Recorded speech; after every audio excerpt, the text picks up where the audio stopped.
Me and my dad get along really well now. He's a Jehovah's Witness, and I'm an anti-Jehovah's Witness. I love Dad, I don't love his beliefs though. It just so happens that the most recent district assembly which they've attended interstate has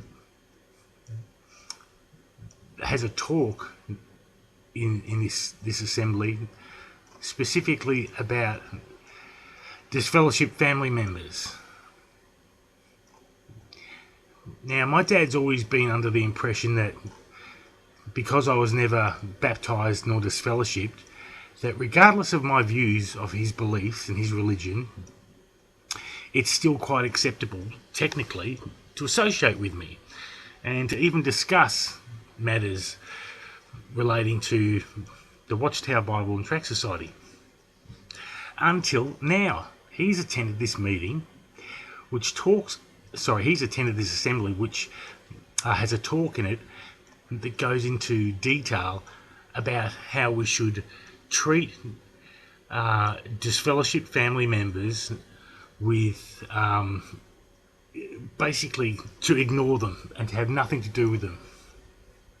The talk is titled Truth Brings a Sword. You can check it out on 6 screens of the Watchtower. It's a recording of 2013 Jehovah's Witness District Convention talk, Human Apostates. Truth Brings a Sword. And I'm going to try to put a link here.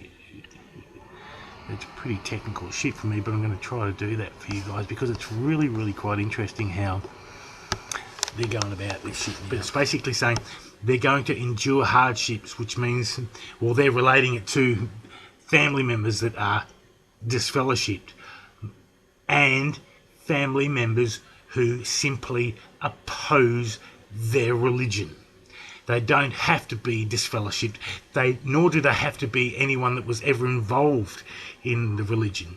They just have to oppose it now. So if you're not a family member and you oppose their religion, they'll stop and talk to you. They'll knock on your door and encourage conversation. However, if you're a family member and you have the same view as that person that they will stop and talk to, and they'll knock on their door to do so, they had nothing to do with you. So it's now not only disfellowship people that they are encouraged to treat with disdain and treat like mentally diseased people. It's now family members who oppose the religion. Not necessarily disfellowshipped, but oppose the religion. Say, for instance, if my uncle, who had nothing to do with the organisation, knew nothing about it, never attended a meeting, knew a bit about it enough to be opposed to it, he is to be treated like a disfellowship person. They're getting scared and they're getting worried because there's so many of us out there now that are more than happy to corner them, and it's quite easy to do so because they've backflipped on so many of their prophecies and so many of their beliefs and shit. So my dad's interstate at the moment, but I have noticed since the assembly, I haven't had a call from him, except for once. I actually called him to find out how his wife was, because she was in hospital for a little while, and he was so different. This guy, my father, has helped me out so much in the past couple of years, but when I spoke to him after the assembly, his tone was so different. I feel a mass family shunning coming on. So it turns out I was right. Unfortunately, I was right. Pretty much from that assembly onwards, and the next district assembly focused on the same sort of thing as that assembly. Truth is a Sword back in 2013 focused on. So they were kind of like bombarded with this new way of looking at people who were to be shunned in the family members that were to be shunned, as not so much just disfellowship people now, but people who just were no longer in agreement with, or were never in agreement with the religion. I lost my two sisters after that assembly as well, who I'd been fairly close with. I haven't spoken to them for years, and my dad completely did a 180 on me after, being really supportive with me after I'd come back from America after my separation with my wife. He had me at his house. He supported me a little bit financially. He was doing pretty much what any dad would do for their kid, And for the first time ever, we were getting along.